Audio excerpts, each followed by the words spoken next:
Good morning सभी लोगों को। इससे पहले एक मैंने वीडियो डाला था जिसमें यूपीएससी के निबंध पेपर को कैसे पढ़ा जाए, जो कि बहुत स्कोरिंग होता है, उसके बारे में प्रॉपर स्ट्रेटजी बताया कि निबंध को कितने भागों में बांटा गया है और कैसे पढ़ना है। आज की क्लास जो होगी वह जीएस पर होगी कि जीएस के चारों पेपर को कैसे कवर किया जाए, तथा ऑप्शनल पे ऑलरेडी मैं एक वीडियो बना चुका हूँ। फिलॉसफी ऑप्शनल मेरा रहा है।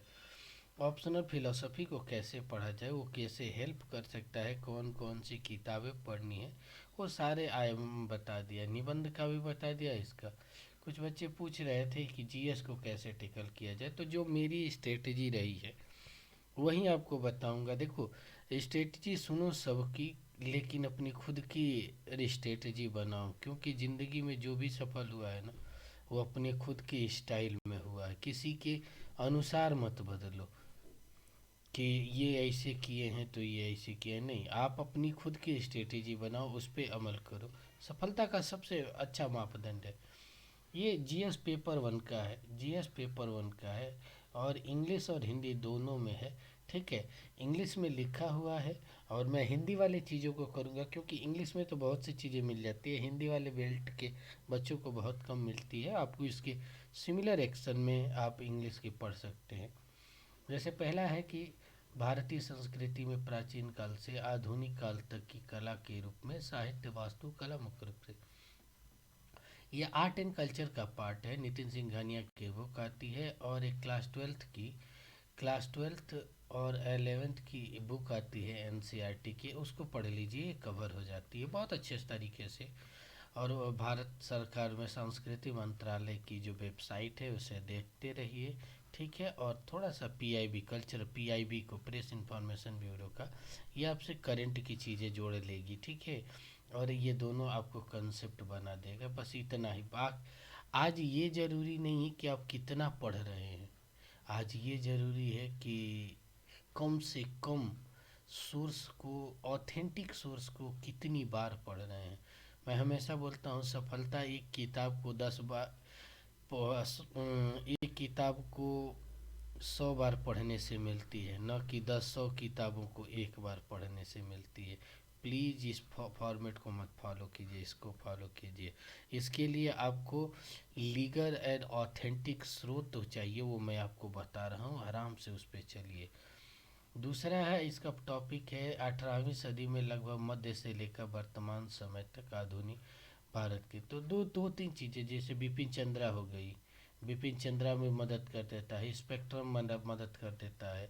और एनसीईआरटी क्लास 12th की एनसीईआरटी बहुत ओल्ड वाली लीजिएगा, नई वाली नहीं, ओल्ड वाली एनसीईआरटी लेते हैं, दमदार है। ठीक है, तो ये आपको कवर हो जाएगा।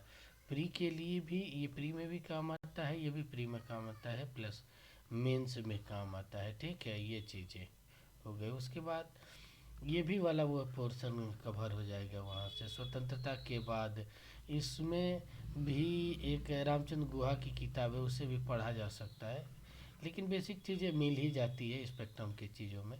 ये देखिए, जैन एंड माथुर की किताब आती है वर्ल्ड हिस्ट्री की। इसके लिए कई चीज़ों का मैं सजेस्ट करता हूँ। कुछ ना वीडियो लेक्चर डॉक्यूमेंट्री के रूप में यूट्यूब पर मिल जाता है, जैसे वर्ल्ड वार का, first world war, second world war. ठीक है, कॉलोनी, जैसे उपनिवेशवाद हो गया। ठीक है, साम्यवाद हो गया, पूंजीवाद हो गया, समाजवाद की चीज़ें हो गई, ये आराम से मिल जाता है। तो वहाँ से एक बार डॉक्यूमेंट्री के लिए वीडियो भी देख लेंगे, जो पिक्चराइज हो के ना, वो हमारे दिमाग में बैठ जाती है। और जैन एंड माथिर की किताब पढ़ लीजिए, और अच्छे से नोट्स बना लीजिए। नोट्स बनाएंगे ना, नोट्स दो तरीके से, इसके अंतर्गत आप ना टॉपिक को पढ़िए, और हर टॉपिक का सिनॉप्सिस बना लीजिए। सिनॉप्सिस आपको लास्ट में रिवीजन करने में मदद करती है, और आंसर को कैसे फार्मूलेट किया जाएगा उस चीज़ को, क्योंकि ये मेंस में ही काम आता है। ठीक है, तो इसीलिए इसका सिनॉप्सिस बना के रख लीजिए। ये भी है इंडियन सोसाइटी, भारतीय समाज। इसके लिए करना क्या है कि क्लास 12th की एनसीईआरटी आती है, उसको पढ़िए। ठीक है, और इंडियन सोसाइटी की, ठीक है, भारतीय समाज, बहुत अच्छे से आपको समझ में आ जाएगा। एक आता है इंडियन सोशियोलॉजी पर NIOS का नोट्स, उसे भी पढ़ा जा सकता है, लेकिन ये पर्याप्त है। बस इसके जितने भी टॉपिक हैं एक बार उस पर ना सिनॉप्सिस बनाइए, उससे रिलेटेड चीज़ों को आंसर फॉर्मूलेट में, और कुछ चीज़ें ना करंट से जोड़ लेनी चाहिए।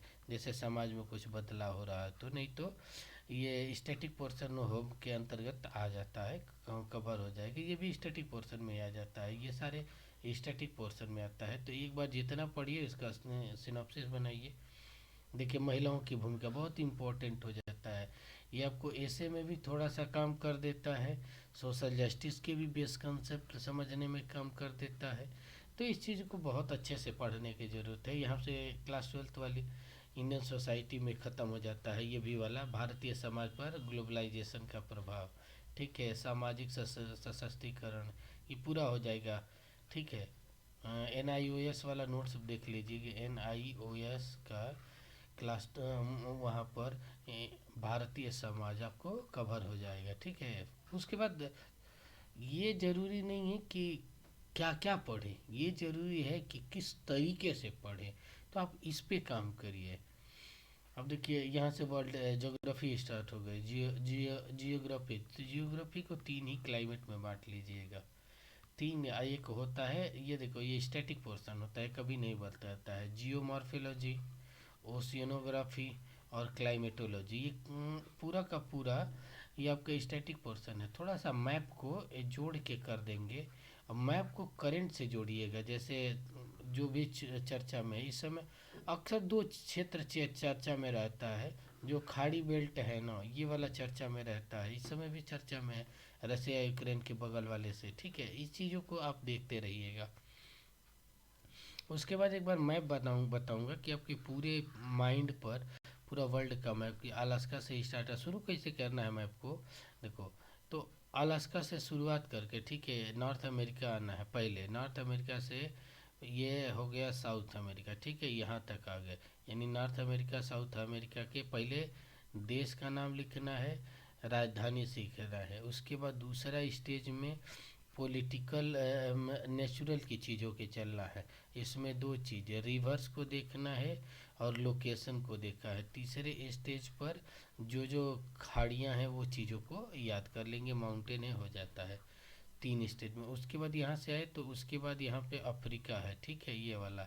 तो यहाँ से सहारा से इधर से चलना है, इधर से आते हैं, इधर से इसे घूम के फिर यहाँ आ जाना है, फिर यहाँ से यूरोप में एंट्री करना है।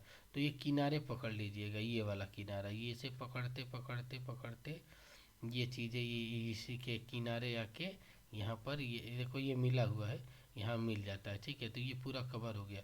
और यहीं से इटली वाला होते यहाँ से ऑस्ट्रिया जर्मनी घूम के, और फिर यहाँ से यूक्रेन लंदन वाली चीज़ें।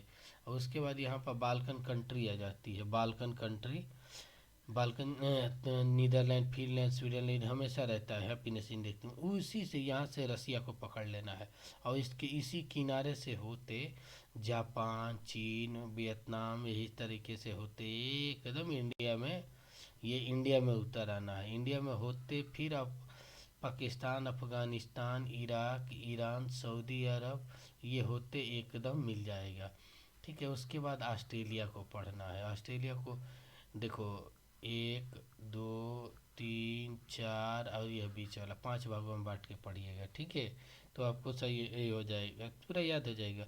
लगभग इसकी 60% से लेकर 90% पॉपुलेशन इस वाले बेल्ट में है, थोड़ा सा इस वाले बेल्ट में, बाकी तो डेजर्टिक चीज़ें हैं। तो याद होता है या तुरंत याद हो जाता है। जब यहीं पे पढ़िए तो न्यूजीलैंड वाला भी खत्म, सातों महाद्वीप।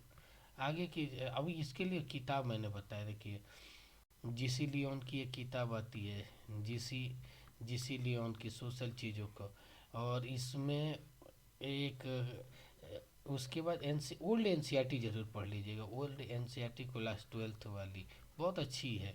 ठीक है, और न्यू इसमें क्या है कि क्लास 11th की न्यू एंड ओल्ड एनसीईआरटी पढ़ लीजिएगा। तो आपका कंसेप्ट होगा। या इसके साथ साथ ना एक मुरनाल पटेल के चैनल पे एक रतंजलि सोलंकी थी। ठीक है, उसको ना बहुत पिक्चराइज करके पूरी की पूरी ज्योग्राफी है, तो वीडियो में खाते पीते 2 3 बार 3 बार देख लेंगे ना, तो वो एक एक पिक्चर बन जाएगा और उसको याद कर लीजिए, 100% आपका बैठ जाएगा। ठीक है, कोचिंग करने की ज़रूरत नहीं है, बस ऑथेंटिक्स हो तो ये पूरा का पूरा उसमें है। ठीक है, तो हमने पेपर 1 की पूरी स्ट्रेटेजी देख लिया, कैसे पढ़ना है, क्या क्या चीज़ें हैं। बस जहाँ ज़रूरत हो करंट से जोड़ लो, बाकी सब छोड़ दो। आगे सेकंड पेपर का हम देखेंगे। सेकंड पेपर देखो, ये है, इसमें 2 3 चीज़ें हैं। पहला polity plus social justice plus IR.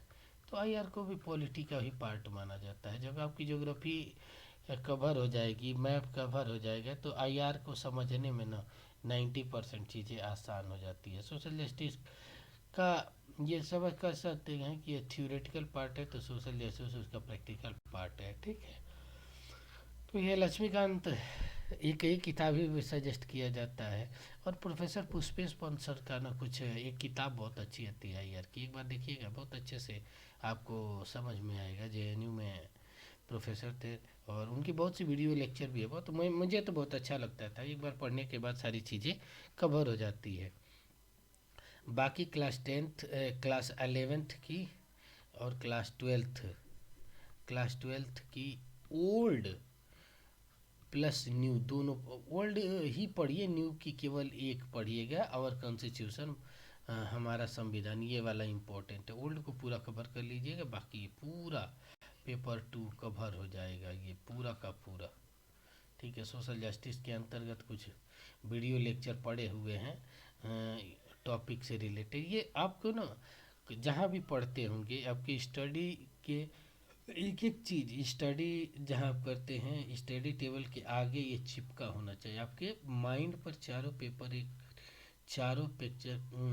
Paper के पिक्चर आपको होने चाहिए, तभी जाके आप अच्छे से पेपर का सिलेबस याद रहेगा, तो 90% आपका काम हो गया। कोरिलेट करना होता है, चारों पेपर बहुत सी जगहों पर एक दूसरे से जुड़े हुए हैं। गवर्नमेंट पर ये तो देखो, एक और आता है इसके साथ, आप ना थोड़ा सा ये काम कर लीजिएगा। इंडिया ईयर बुक आती है, इंडिया ईयर बुक का कुछ चैप्टर है जो इसमें काम आ जाते हैं, उसको भी जोड़ा जा सकता है। ठीक है, ये सारी चीज़ें मिल जाती है वहाँ पे पॉलिटी में ही। स्वास्थ्य शिक्षा संबंध, गरीबी भूख नियंत्रण, ये तो आपको बहुत सी सारी चीज़ें मिल जाएगी। ये लोकतांत्रिक में, ये पब्लिक एड का है। लोकतंत्र में सिविल सेवाओं की भूमिका, इसको आप ना फोर्थ पेपर से पढ़िए, इसको अभी छोड़ दीजिए। इसको एक ही बार ना फोर्थ पेपर से जब पढ़ेंगे तो ज़्यादा कनेक्ट करके अच्छे से पढ़ पाएंगे। ठीक है, तो इस टॉपिक को छोड़ दीजिए। इसको इकोनॉमिक्स के अंदर यदि अच्छे से पढ़ते हैं तो और मज़ा आता है। तो ये थर्ड पेपर का पार्ट हो जाता है। देख रहे हैं ना, एक दूसरे से सारी चीज़ें रिलेटेड है।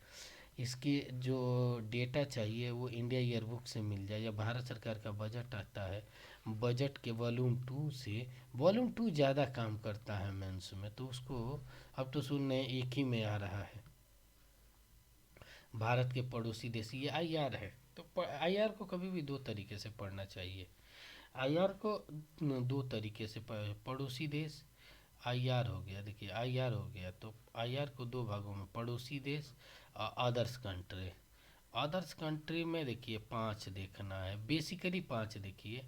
यूएसए के साथ, रसिया के साथ, यूरोपियन यूनियन के साथ। ठीक है, चाइना तो पड़ोसी देशों में आ जाता है। उसके बाद ब्राज़ील यानी ब्रिक्स के साथ। ठीक है, बाकी इतने में भी लगभग 90% कवर हो जाता है। बाकी चीज़ों को थोड़ा सा अदर्स एक्टिविटी में काउंट किया जाए। पड़ोसी के अंतर्गत 3 चीज़ें हैं। भारत पाकिस्तान ख़त्म में हो गया है।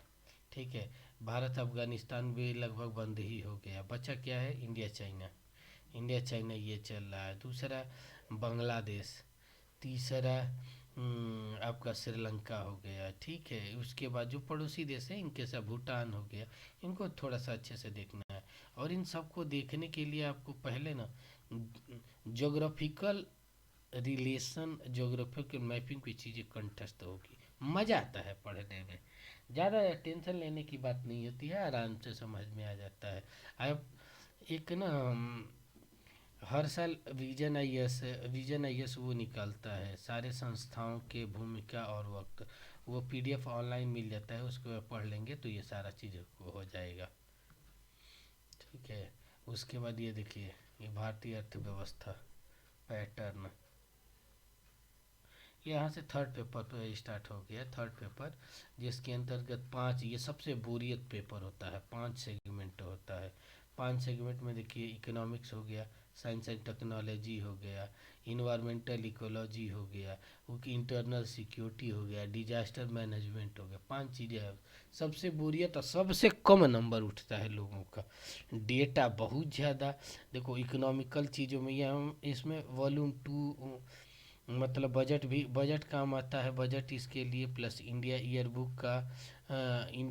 बुक का वो कलेक्शन, तथा थोड़ा सा अच्छे से मेरे को लगता है कि वो चीज़ें भी कर ले तो हो जाएगा। NIOS का एक ना इन्वायरमेंटल इकोलॉजी का नोट्स आता है, जो आपके बेस कर ये PT में भी काम आता है, तो इसलिए करना है। डिजास्टर मैनेजमेंट केवल मेंस में आता है। तो इसके जो 8 टॉपिक है, 8 टॉपिक हैं, उसको एक बार पढ़ के और उस पर सिनॉप्सिस बनाकर आंसर फॉर्मेट के लिए बस छोड़ देना है। करंट की चीज़ें जोड़ लिया जाता है। इंटरनल सिक्योरिटी भी देखिए, IR और इंटरनल सिक्योरिटी एक दूसरे से जुड़े हुए हैं। IR और इंटरनल सिक्योरिटी, देखो इंटरनल सिक्योरिटी में पड़ोसी देशों के साथ ये वाला पोर्शन, यदि ये आता है कभी भी पढ़िएगा, अंतर्राष्ट्रीय संबंध प्लस इंटरनल सिक्योरिटी जोड़ के पढ़िएगा, मज़ा आएगा। दोनों को साथ में, दोनों ना पूरा तैयार हो जाएगा। यहाँ से तीसरा सेगमेंट आपकी पड़ोसी देशों के साथ करेंट अफेयर भी तैयार हो जाते हैं, तो ये जोड़ के पढ़ने लायक है। ठीक है, इस पे देखो इंडियन इकोनॉमिक पर जो इंडियन इकोनॉमिक पर है, बेसिक समझना हो तो क्लास 9th 10th 11th और 12th की NCERT, ज़्यादा नहीं, NCERT। और एक आती है हम लोग को IC धिंगरा की बुक, IC धिंगरा की इकोनॉमिक्स, वो भी बेसिक बेसिक समझने में बहुत ज़्यादा अच्छा है। प्लस प्रधानमंत्री एपिसोड जरूर देख लीजिए, ये फ्री है एपिसोड, आपको पूरा का पूरा समझ में आ जाएगा। जैसे ये है ना, देखिए सेकेंड पेपर में एक टॉपिक है, फर्स्ट पेपर में आपको मैं एक टॉपिक दिखा रहा हूँ। जैसे अ, ये वाला टॉपिक कि यहाँ पर पूछ रहा है कि स्वतंत्रता के पश्चात देश के अंदर एकीकरण पुनर्गठन, ये वाला टॉपिक को ना आप प्रधानमंत्री एपिसोड देखते हैं फ्री में एपिसोड, ठीक है, खाते वक्त देख लिए तो ये 100% आपका ना पूरा का पूरा कंठस्थ हो जाएगा, और ज़बरदस्त आपकी ना पॉलिटिकल डायमेंशन बन जाएगा, समझ बन जाएगी, इंटरेस्ट जग जाएगा, और आपको अवेयरनेस बहुत अच्छी हो जाएगी। तो इस चीज़ को हमेशा याद रखिएगा कि ये ज़रूरी है कि किन चीज़ों को पढ़ा जाए और कौन से सोर्स अपनाया जाए। बजट मैंने बताया है कि बजट का हो जाता है। ये तो जो गांव के लोग होते हैं ना, बड़ा आराम से होते हैं कि साल में 3 प्रकार की फसलें, रबी की, खरीफ की और जायद की, तो गांव वाले जोड़ के देखिए, गांव में एक बार घूमिए, नहीं है शहर के हो तो वो सारी चीज़ें आपको आ जाती है। देखिए भूमि में भारत में भूमि सुधार, उदारीकरण, लिबरलाइजेशन, मुन्ना पटेल वाली चीज़ों को देख लीजिए। इस समय क्या है कि जो रिन्यूएबल एनर्जी का जो मिनिस्ट्री है, उसकी वेबसाइट को एक बार देख लीजिए, तो आपको प्री में करंट के लिए भी काम करेगा और मेंस में भी मैटर के लिए काम करेगा। ठीक है, देख लेंगे तो हो जाएगा। ठीक है, ये पूरा का पूरा साइंस एंड टेक्नोलॉजी, इसको तो थोड़ा सा रवि अग्रहरी की एक बुक आती है IIT दिल्ली का, जो हम लोग पढ़ते थे, बहुत अच्छा लिखे हैं।